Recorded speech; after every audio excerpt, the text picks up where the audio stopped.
Hello YouTube.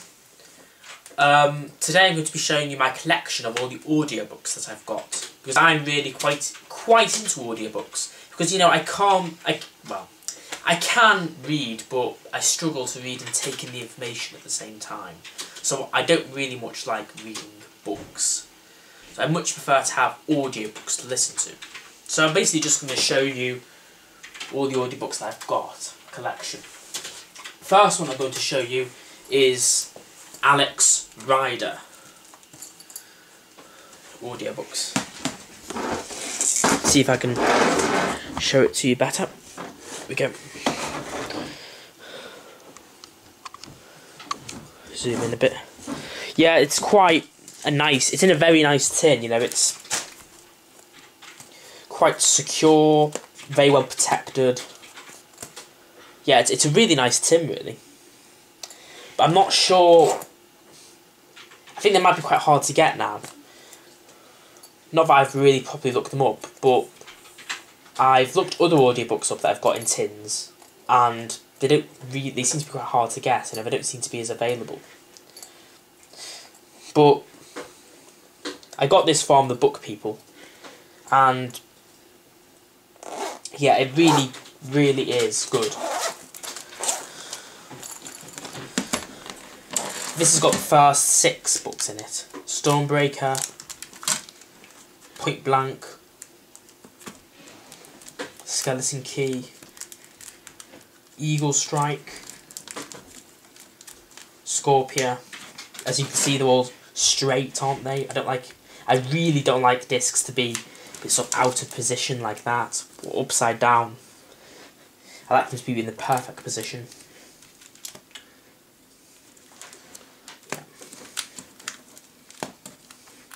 And last but not least, Archangel. Alex Rider continues in the big blue disc, the big blue case that I've got. But yeah, I've just got to say, they're pretty good, the Alex Rider. It's about this 14-year-old spy. MI6 basically force him to become a spy, you know, by using blackmail and that kind of thing, but he doesn't really want to be a spy at all. He just wants to be a regular schoolboy. But he's more or less forced to be a spy. But yeah, it is really good. But that's only a little bit of it in a very small amount of detail. It's not. I don't want to give away the story or anything. Okay, the next Alex Rider audiobook is Snakehead. If you can see it. Snakehead. Yeah. Snakehead it's pretty good. It's Crocodile Tears next. And last but not least, Scorpia Rising. If you're wondering why there's a disc missing, it's because that's in the CD player. That was the last disc that I listened to. I've only just got Scorpia Rising. But I've got to say, they're all pretty good. My favourite one is probably Scorpia. That's certainly one of my favourites. So, also, Archangel's good as well.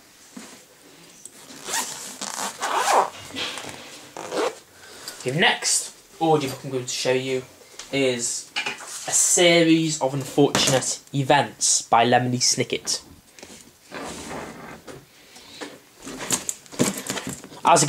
Now again, it's in a very nice tin, very secure, much better than silly boxes. You know, it's a very well protected tin. A Series of Unfortunate Events, I might actually like more than Alex Rider. It really is exciting. It's about 3 orphans that lose their parents in a fire, and they have to get taken care of by a relative of theirs called Count Olaf. Now this Count Olaf, he's really a bad villain. And he wants to get their enormous fortune that their parents left behind. It was their parents left an enormous fortune. And in each book, he keeps trying scheme after scheme to get the Baudelaire fortune. He tends to, because the Baudelaires keep, at the end of the first book, The Bad Beginning, they go to another guardian.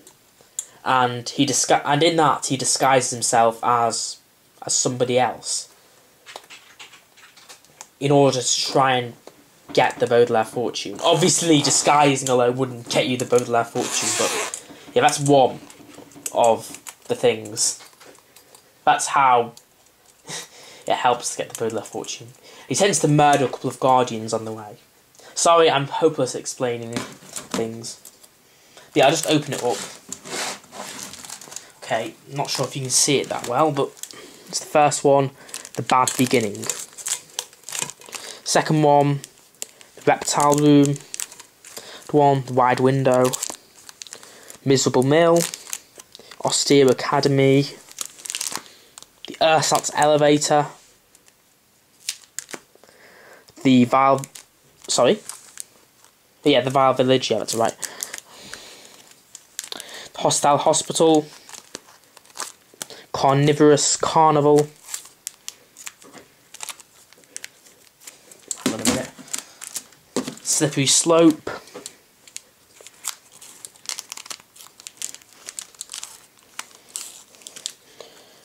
Grim Grotto.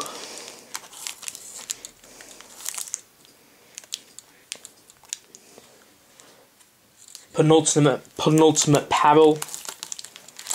And last, but not least, The End. They're all pretty good, but I must have...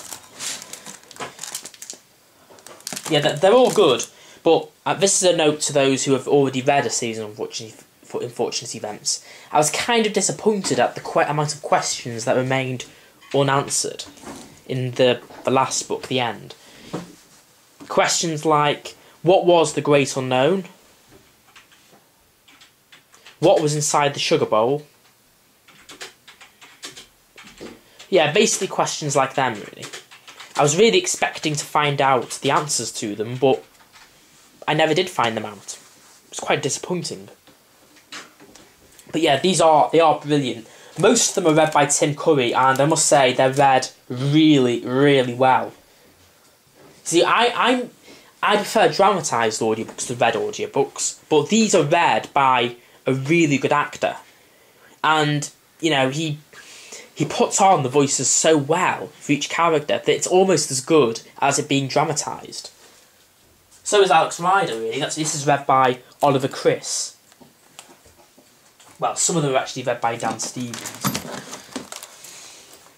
Okay. Next audiobook I'm going to show you is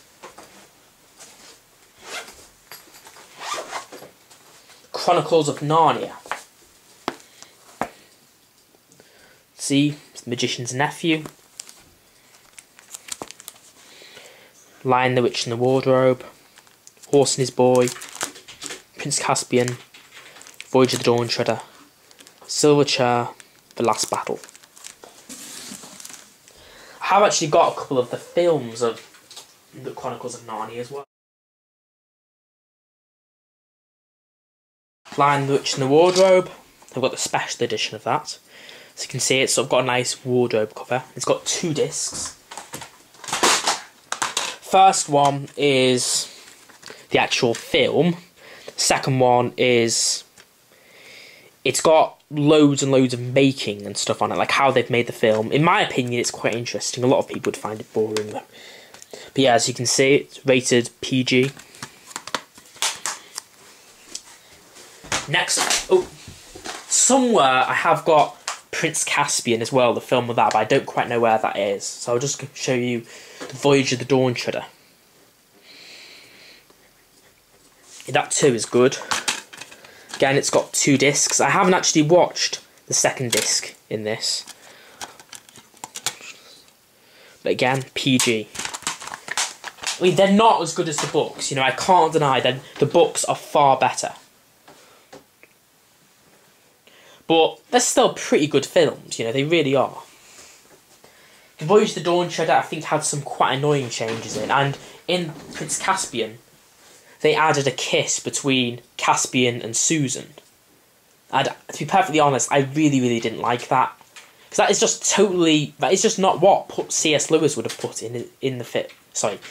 C.S. Lewis just wouldn't have liked that. He just really wouldn't have. I was really against that change. Most of the changes, though, I was okay with in Prince Caspian. Voyage of the Dawn Treader had the most changes that I didn't like in. But, you know, I liked all three films. You know, a lot of people, a lot of real Narnia fans didn't like the Voyage of the Dawn Treader. They said that it had too much changes. But I must admit, I do quite enjoy it as a film.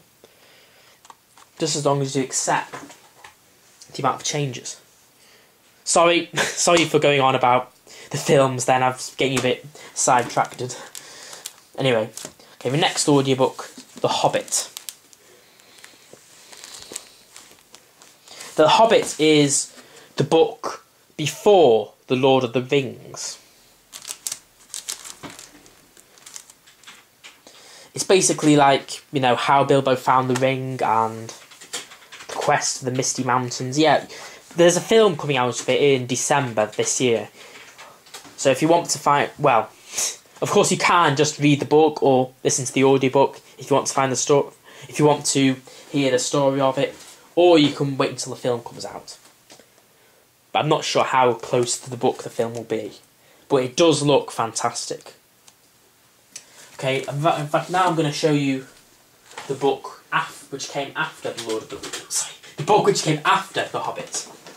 The Lord of the Rings. This is like a sequel to The Hobbit. I'm sure you've definitely seen the film of Lord of the Rings, haven't you? Well, most likely. Possibly not. But yeah, this is the BBC audiobook of The Lord of the Rings. It's dramatised. Dramatised by Brian Sibley. So is the Narnia, actually. But yeah, I've got to say that this is absolutely fantastic. It is really, really well dramatised. It really, really is. Absolutely brilliant. See, it's in quite a nice tin. Again, it's not as cool as The Saving Unfortunate Events and Alex Rider. No, sorry, I don't mean the story's not as cool, but I mean the case isn't as cool. Look, you know, it's got kind of little slip-in things to keep the discs in. So it's not as good, but, you know, it's not bad. But the audiobooks themselves, as in the dramatisation and the story, they really are absolutely fantastic. I'd highly recommend them. They're really, really good.